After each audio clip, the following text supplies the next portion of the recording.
Hello and welcome to Livestock TV. In this video, we are going to talk about broiler chicken farming. You have the passion to start broiler chicken farming.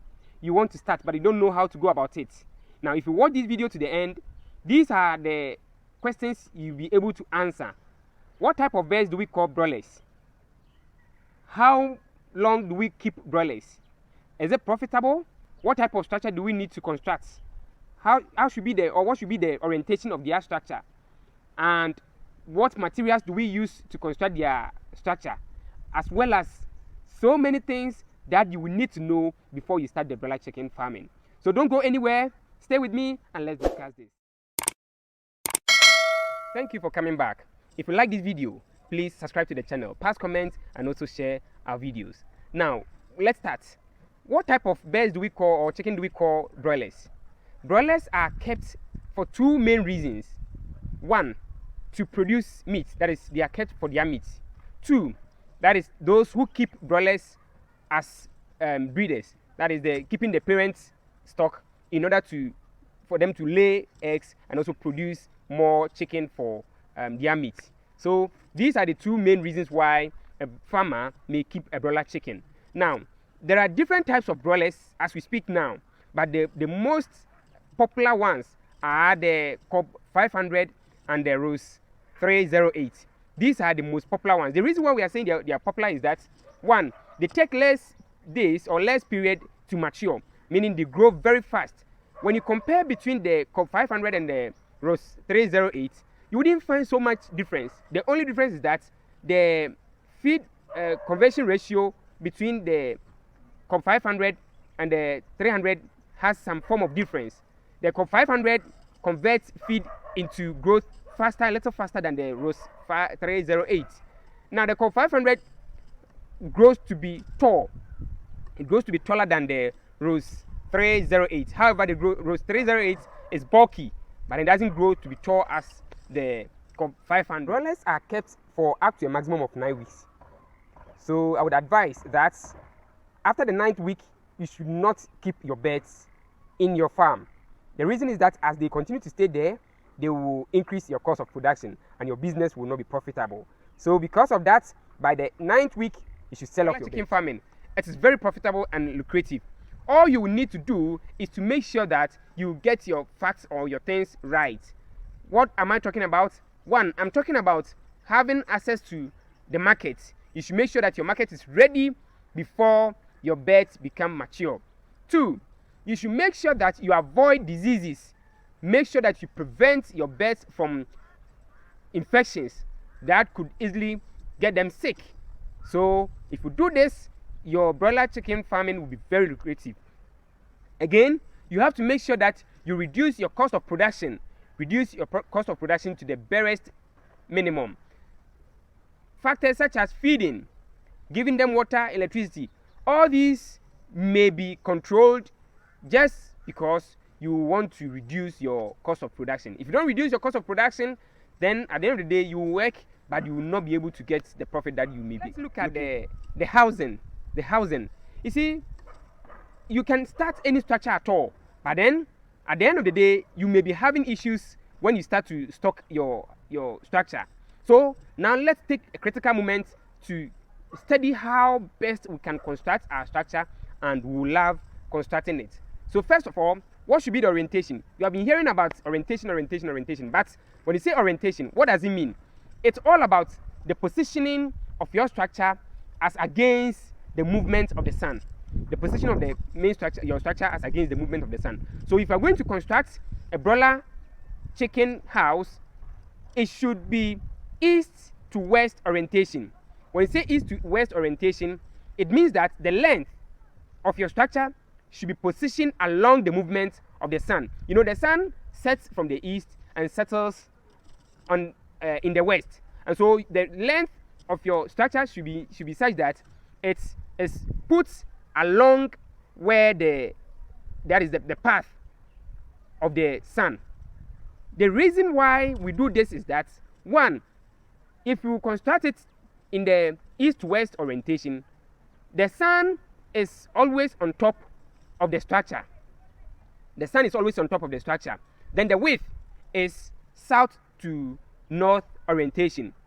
Now, there is a reason for this. You know, when the sun is always on top of your structure, then it will not have direct hits in the structure, that is where the birds will be kept.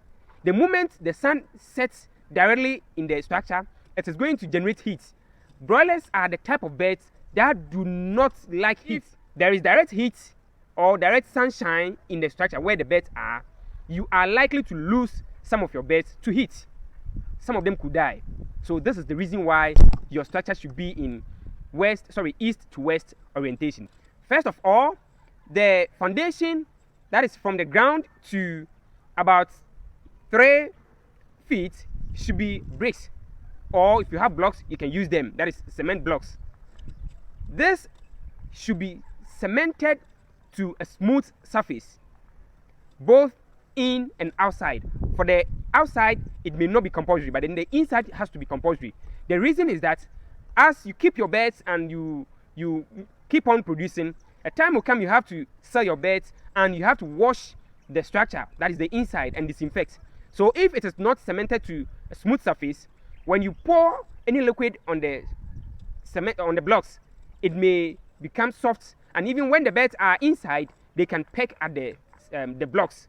So it should be cemented to a smooth surface. Even the ground should also be cemented to a smooth surface, so that you can easily wash the structure, that is the inside, and also to prevent your birds or the broilers from pecking the rough surface. Now let's look at the height. So I've already talked about building from the ground to about 3 feet. Now, for broilers, they are not as troublesome as the other types of chickens. Broilers are calm and they are not rowdy, and so to 3 feet is not any big deal. From the last block to, say, the lintel should be wire mesh. This should be wire mesh. I'm saying it should be wire mesh because you will need ventilation, that is free flow of air in and outside the structure. The birds, the broilers, will need fresh air every day, and so it should be made of wire mesh. Now I'll recommend that you use the hose, that is the wire mesh, the 10-meter hole wire mesh.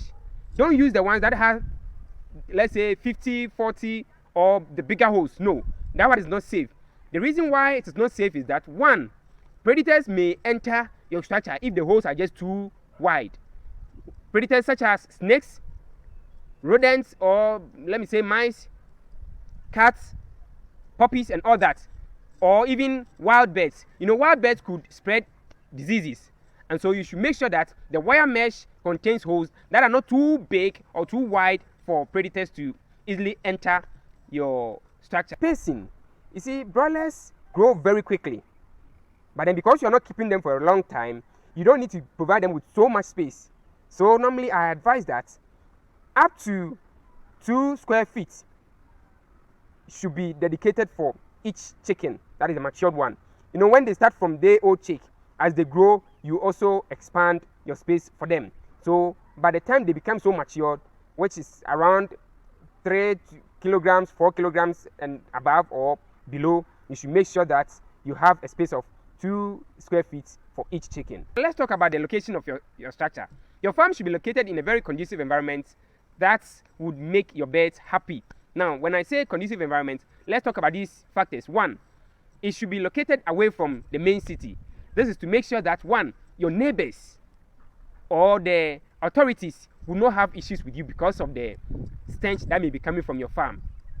2, to limit movement of people and other animals from coming to your farm. You know, they could easily spread diseases. 3, you should have access to water. It should be at a place where you can easily have access to potable water, so that you do not deny your birds of fresh water.